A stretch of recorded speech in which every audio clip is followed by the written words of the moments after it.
अस्सलाम वालेकुम नाजरीन, वेलकम करता हूँ आपको अपने YouTube channel Bilal Ahmad TV पर। नाजरीन, इस वीडियो के अंदर हम बात करने वाले हैं माइक्रोसॉफ्ट वर्ड के बारे में कि अगर आप टेबल क्रिएट करना चाहते हैं, क्योंकि टेबल जो बहुत ज़्यादा मोस्ट यूज़ है हमारे ऑफिस के अंदर, हमारे स्कूल के वर्क के अंदर, अगर आप उसको क्रिएट करना चाहते हैं प्रोफेशनली तौर पर, तो आप उसको किस तरह से क्रिएट कर सकते हैं। तो शुरू करते हैं अपनी वीडियो को। लेकिन तमाम देखने वाले नाजरीन से दरख्वास्त है कि अगर आपने अभी तक हमारे यूट्यूब चैनल को सब्सक्राइब नहीं किया और अगर आपको हमारे चैनल की वीडियो पसंद आ रही है और आपने अभी तक हमारी इस वीडियो को लाइक नहीं किया, तो प्लीज़ हमारे वीडियो को लाइक कर दें और हमारे चैनल को सब्सक्राइब कर दें। तो शुरू करते हैं अपनी वीडियो को। तो सबसे पहले हम लोग क्या करते हैं कि यहाँ पर मौजूद अपनी माइक्रोसॉफ्ट वर्ड 2010 को ओपन कर लेते हैं। यहाँ पर एनजेड के मेन्यू के अंदर, एनजेड का मतलब होता है किसी भी चीज़ को घुसाना, ठीक है। किसी भी चीज़ को घुसाने के लिए एनजेड का मेन्यू इस्तेमाल किया जाता है। तो यहाँ पर आपको टेबल का फॉर्मेट नज़र आ रहा है, टेबल ऑप्शन नज़र आ रहा है। सबसे पहले जो हमारा ऑप्शन है वो एनजेड टेबल का है। यहाँ से आप चाहें तो अपनी मर्ज़ी पे भी, यहाँ से अपनी मर्ज़ी से भी जितना भी टेबल क्रिएट करना चाहते हैं आप क्रिएट कर सकते हैं। यहाँ पर आप देख सकते हैं कि जितने भी मैं ऊपर से टेबल सेलेक्ट कर रहा हूँ उतने ही हमारे सामने टेबल, कॉलम और रोज़ जो है हमारे सामने शो हो रही हैं, ठीक है। अगर मैं नीचे की तरफ आता हूँ तो नीचे आप देख सकते हैं कि कितने रोज़ और कितने कॉलम आ रहे हैं। यहाँ पर आगे जिस तरह आप बढ़ते जाएंगे उतने ही रोज़ और उतने कॉलम आपके सामने आते जाएंगे। तो यहाँ पर आप चाहें तो जितने भी रोज़ और जितने कॉलम ले सकते हैं। तो यहाँ पर मैं इस वक्त 4 रोज़ और 2 रोज़ और 8 कॉलम मैं यहाँ से क्रिएट कर लेता हूँ, ठीक है। तो आप देख सकते हैं कि इस वक्त क्रिएट हो चुका है। आप चाहें तो अपनी मर्ज़ी से भी इनको इधर उधर यानी कि इनकी अलाइनमेंट कर सकते हैं। आप चाहें तो इधर से इसकी किसी भी तौर पर आप इनको बड़ा या छोटा कर सकते हैं। आप देख सकते हैं कि इस वक्त मैं आसानी तौर पर इनको छोटा या बड़ा कर सकता हूँ, ठीक है। हम लोग कंट्रोल जेड से पीछे जाते हैं, समझे। यहाँ पर आप चाहते हैं इधर ही रहते हुए, अगर आप चाहें तो इसके अंदर भी, अगर आपके पास कोई इस किस्म का काम है कि आप चाहते हैं कि इस कॉलम के अंदर भी कोई टेबल क्रिएट हो जाए, तो यहाँ पर आपने क्या करना है कि इस टेबल के अंदर रहते हुए, यहाँ से मैं यहाँ पर क्लिक कर देता हूँ ताकि आपको दिखाने में आसानी हो। तो यहाँ पर रहते हुए अगर आप यहाँ पर भी कोई टेबल क्रिएट करना चाहते हो तो आप बआसानी तौर पर उसको क्रिएट कर सकते हैं, ठीक है। क्योंकि अक्सर तौर पर काम ऐसा होता है, जब आप प्रोफेशनली तौर पर काम करेंगे या प्रैक्टिकल तौर पर काम करेंगे तो आपके सामने ये चीज़ें बहुत ज़्यादा आएंगी जिस तरह मेरे सामने आती हैं, ठीक है। तो हम इस तरह से इस कॉलम के अंदर और इस रो के अंदर रहते हुए भी कोई दूसरा टेबल बआसानी तौर पर क्रिएट कर सकते हैं। तो अगर आप चाहें तो एक या दो भी कर सकते हैं, क्योंकि काम की नौयत होती है जिस तरह। अगर आप चाहें तो इन तमाम को मर्ज भी कर सकते हैं, जिस तरह मर्ज का यहाँ पर आपको मेन्यू नज़र आएगा, लेकिन इसके बारे में मैं आपको थोड़ी देर तक समझाता हूँ। सबसे पहले हम लोग इस टेबल के ऑप्शन को समझ लेते हैं, ठीक है। यहाँ से इसको ख़त्म करने के लिए हम लोग राइट क्लिक करके कट कर देते हैं, तो ये ख़त्म हो गया। उसके बाद हमारे पास जो चीज़ है वो है एनजेड टेबल। एनजेड के मायने यहाँ पर आप देखें तो नंबर ऑफ़ कॉलम कितने होने चाहिए, नंबर ऑफ़ रो कितने होने। जैसे हम लोग क्लिक करते हैं तो यहाँ पर आपके सामने नंबर ऑफ़ आपको कॉलम कितने नज़र आ रहे हैं, तकरीबन 5, और रोज़ कितनी है, 2 हैं। ये जो तमाम चीज़ है ना, ये है रो, और ये जो चीज़ है ना आपका कॉलम है, ठीक है। जैसे ये 5 कॉलम है, ठीक है, और 2 रोज़ हैं, ठीक है। तो ये आपने समझ लेना है कि रोज़ क्या चीज़ है और कॉलम क्या चीज़ है, ठीक है। रोज़ ये पूरी है और कॉलम जो है सिर्फ ये एक आपको जो बॉक्स नज़र आ रहा है वो ये है, ठीक है। आप अपनी मर्ज़ी से आप जितने भी चाहें तो यहाँ पर क्या कर सकते हैं कि यहाँ पर टेबल के अंदर जाके बआसानी तौर पर एनजेड टेबल के मेन्यू में यहाँ से भी आप नंबर ऑफ़ कॉलम देकर, नंबर ऑफ़ रोज़ देकर, मिसाल के तौर पर यहाँ से मैं 5 कर लेता हूँ, इसको मैं 10 कर देता हूँ, ठीक है। और यहाँ से जैसे मैं एंटर करूँगा तो ये यहाँ पर ऑटोमेटिक तौर पर हमारे सामने क्रिएट हो जाएगा। तो अगर आप इसको क्रिएट करना चाहें तो इस तरीके से भी इसको क्रिएट कर सकते हैं, ठीक है। दूसरी जो हमारे पास चीज़ आ रही है वो ये है कि एनजेड टेबल के अंदर फिक्स कॉलम विद, यहाँ से इसका कुछ इस तरह से है कि आप जितना भी मिसाल के तौर पर टेक्स्ट टाइप करेंगे वो क्या होगा कि यहाँ पर नीचे की तरफ आता रहेगा और आपको किसी भी आपका जितना भी टेक्स्ट होगा बआसानी तौर पर आपको सामने नज़र आएगा। यानी कि कॉलम जितना भी होगा, जितना भी डेटा आपके इस कॉलम के अंदर मौजूद होगा वो नीचे आपको नज़र आएगा और यहाँ पर आगे की तरफ नहीं बढ़ेगा, ठीक है। इसका मतलब ये होता है। अगर आप चाहें तो यहाँ पर जिस तरह मैं मिसाल के तौर पर ये तमाम को मैं कट कर लेता हूँ और यहाँ से अगर एक और भी मेन्यू मैं आपको समझा देता हूँ कि अगर आप एनजेड के टेबल के अंदर रहते हुए, एनजेड के टेबल के अंदर एक दफ़ा हम लोग दोबारा से एंटर होते हैं और यहाँ पर हम लोग एनजेड टेबल पर क्लिक करते हैं। Auto fix to content, auto fix content का मतलब ये है कि जितना आपका डेटा होगा उतना ही आपका कॉलम आपके सामने आएगा, ठीक है। यहाँ पर मिसाल के तौर पर जितना डेटा उतना ही कॉलम है। यहाँ पर आप चाहें तो इस तरीके से क्रिएट कर सकते हैं। देखें ना कोई जगह आपको नज़र आ रही किसी तौर पे, जितना आपका डेटा होगा उतना आपका कॉलम होगा। यहाँ से आप चाहें तो अगर एक एस लिखता हूँ तो मेरा तकरीबन जो है उतना ही कॉलम है, जितना डेटा मेरा उतना ही मेरा कॉलम है, ठीक है। ऑटो फिक्स टू कंटेंट का मतलब ये होगा, यहाँ पर जिस तरह एनजेड के ऑटो फिक्स टू कंटेंट का मतलब ये होगा। अगर आप चाहते हैं ऑटो फिट टू विंडो का मतलब, तो यहाँ पर आपने क्या करना है कि इस पर क्लिक करना है और यहाँ पर हम लोग जस्ट इसको सबसे पहले मैं यहाँ पर जस्ट हम लोग एनजेड टेबल के मेन्यू पर जाते हैं, ऑटो फिट टू विंडो। जिस तरह आप देख सकते हैं कि जितनी आपको स्क्रीन नज़र आ रही है, जितना आपका स्केल है उतना ही आपका क्या होगा कि आपका डेटा मौजूद रहेगा, ठीक है। उतना ही आपका कॉलम और आपकी रोज़ मौजूद रहेगी यहाँ पर बनेगी। उसके बाद जो हमारे पास चीज़ आती है यहाँ पर ड्रॉ टेबल। ड्रॉ टेबल का मतलब ये है कि आप अपनी मर्ज़ी से चाहें तो कोई भी टेबल ड्रॉ कर सकते हैं। यहाँ पर मैं जस्ट रोज़ लगा देता हूँ। यहाँ पर आपके सामने हम लोग कॉलम बनाते हैं, यहाँ पर आप देख सकते हैं। तो यहाँ से हम लोग रोज़ बना देते हैं। यहाँ पर हमने पहले 2 कॉलम और रोज़ दोनों अपनी मर्ज़ी से बआसानी तौर पर इसको क्रिएट कर सकते हैं। यहाँ आप देख सकते हैं कि इस वक्त हमारा एक टेबल क्रिएट हो चुका है, ठीक है।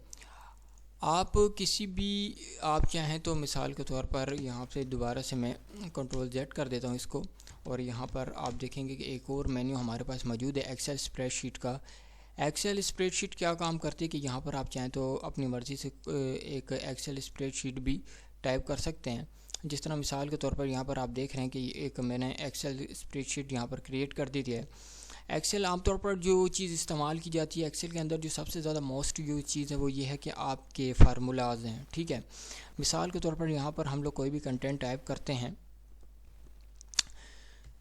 तो यहाँ मिसाल के तौर पर जैसे कोई भी फार्मूला या ऑटो सम वगैरह हम लोग करना चाहते हैं, तो उसके लिए आपने क्या करना है कि जस्ट यहाँ पर कोई भी आपने रकम यहाँ पर टाइप करनी है, कोई भी चीज़ आपकी है तो यहाँ पर आपने जस्ट उसको टाइप कर लिया और उसके बाद आपको तमाम को सिलेक्शन करने के बाद यहाँ पर आपने क्लिक किया तो आपके सामने वो तमाम चीज़ें आप प्लस होकर आ जाएंगी। क्योंकि एक्सेल के अंदर जो सबसे ज़्यादा मोस्ट यूज़ वर्क है वो है एक्सेल का, जिसके अंदर एक्सेल क्रिएट की जाती है। आप अगर साइड पे क्लिक करते हैं तो बिल्कुल फिक्स होकर आपके सामने वो शो हो जाएगी, ठीक है। आप चाहें तो इसको भी बआसानी तौर पर बड़ा या छोटा कर सकते हैं। एक्सेल के अंदर ये मज़ेदारी है कि आपके पास डेटे की जगह बहुत ज़्यादा आ जाती है। एक्सेल जो है बहुत ही ज़्यादा यूज़फुल चीज़ आजकल जो है बिज़नेस पर्पज़ के लिए इस्तेमाल की जाती है।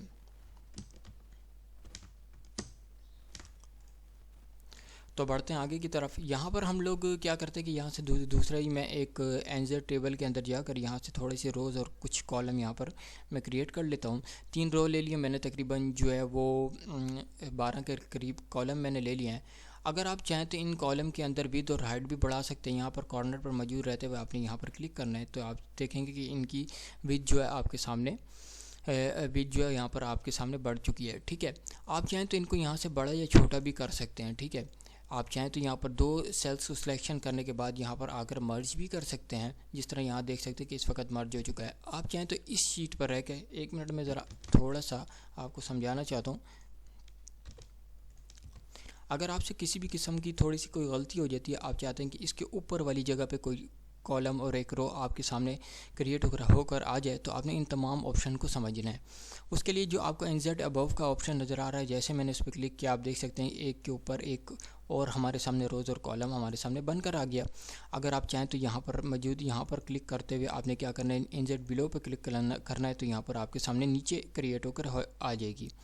अगर आप चाहें तो एंजर राइट होकर आ जाए तो आपने एंजर राइट पर क्लिक करना है तो आपके सामने एक और यहाँ पर एक कॉलम आपके सामने क्रिएट होकर आ जाएंगे। अगर आप चाहें तो नीचे जिस तरह 3 के नीचे मैं चाहता हूं कि नीचे कोई बिलो हो जाए तो यहाँ पर एक रो और कुछ कॉलम हमारे सामने आ जाएंगे। तो आप इस तरह से इसके अंदर वर्क कर सकते हैं। यहाँ पर कुछ और मैं इंसर्ट टेबल के अंदर जाके कुछ और चीज़ें क्रिएट करता हूँ। मिसाल के तौर पर अगर आप यहाँ पर रहते हुए यहाँ पर मिसाल के तौर पर कुछ चीज़ की विड्थ और हाइट को कम करते हैं, यहाँ पर मिसाल के तौर पर यहाँ पर हम लोग क्लिक करते हैं और उसके बाद हम लोग जाते हैं यहाँ पर या आप कहते हैं कि इस जगह पे आप डबल क्लिक करते हैं तो कुछ टेबल प्रॉपर्टीज़ के अंदर हमारे पास कुछ चीज़ें समझने की मौजूद है। आप चाहें तो अगर आप इस जगह पे टाइप करना चाहते हैं तो यहाँ पर आप आसानी तौर पर इसको टाइपिंग कर सकते हैं, लेकिन जैसे मैं टाइपिंग करता हूँ तो ये हमारी एक हमारे कॉलम के अंदर टाइपिंग होने लग जाती है। अगर आप चाहें तो यहाँ पर भी टाइपिंग कर सकते हैं, लेकिन उसके पहले क्या करना है कि आपने इसको सिलेक्शन करनी, डबल क्लिक करना है और यहाँ पर मौजूद अराउंड के इस ऑप्शन बार पे क्लिक करना है। जैसे आप इस पर क्लिक करेंगे उसके बाद यहाँ पर आप आसानी तौर पे देख सकेंगे मैं कुछ भी यहाँ पर कुछ भी टाइप कर सकता हूँ, ठीक है।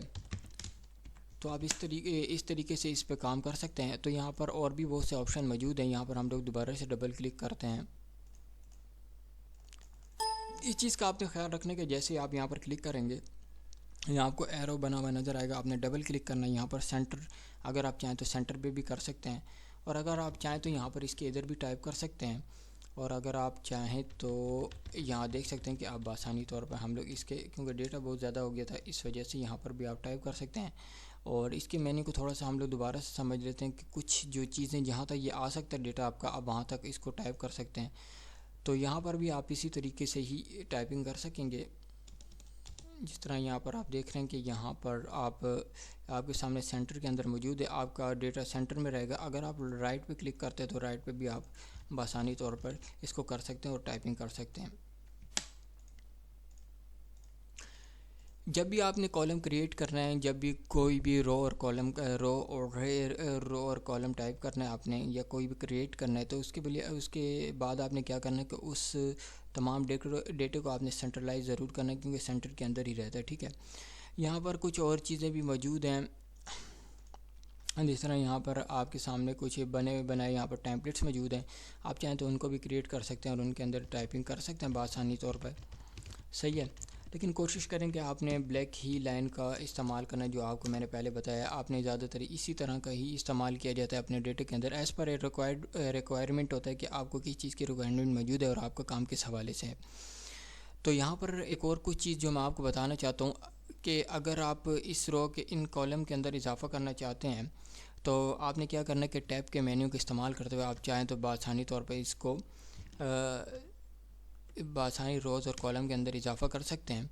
यहाँ पर आपने क्या करना है कि यहाँ पर रहते हुए अगर आप इनकी तमाम जो आपको लाइनें नज़र आ रही हैं, कोई भी अक्सर औक़ात क्या होता है कि हम कोई भी डेटा, कोई भी रो और कॉलम टेबल क्रिएट करने के बाद उसकी तमाम लाइनें ख़त्म कर देते हैं। आप यहाँ पर देख सकते हैं कि इस वक्त आपको लाइनें नज़र आ रही हैं। आप चाहें तो यहाँ पर बॉर्डर के अंदर मेन्यू के अंदर रहते हुए लाइनों को ख़त्म कर देते हैं। ये लाइनें बज़ाहिर आपको नज़र आ रही हैं लेकिन प्रिंट के अंदर शो नहीं होंगी, ठीक है। आप अगर इनको दोबारा से शो करना चाहते हो, आपने इसी तरह सिलेक्शन किया और यहाँ पर मौजूद डिज़ाइन के ऑप्शन के ऊपर आने के बाद आपने बॉर्डर पर आके इसको ऑल बॉर्डर पर क्लिक कर दिया। अगर आप चाहें तो यहाँ पर मौजूद किसी भी एक लाइन को भी ख़त्म कर सकते हैं। मिसाल के तौर पर ऊपर वाली लाइन आपके सामने ख़त्म हो चुकी है, आप चाहें तो तमाम की क्या होता है, तमाम जो टेक्स्ट है आपका, उन तमाम की बॉर्डर या जो भी आपको जो बेहतर लगती है, या अंदर ये किसी भी किस्म की आपकी बॉर्डर मौजूद है, बॉर्डर के अंदर लाइनें जो मौजूद हैं, टेबल के अंदर जितनी भी लाइनें मौजूद है, आप बॉर्डर के अंदर जाकर आसानी तौर पर उनको ख़त्म कर सकते हैं।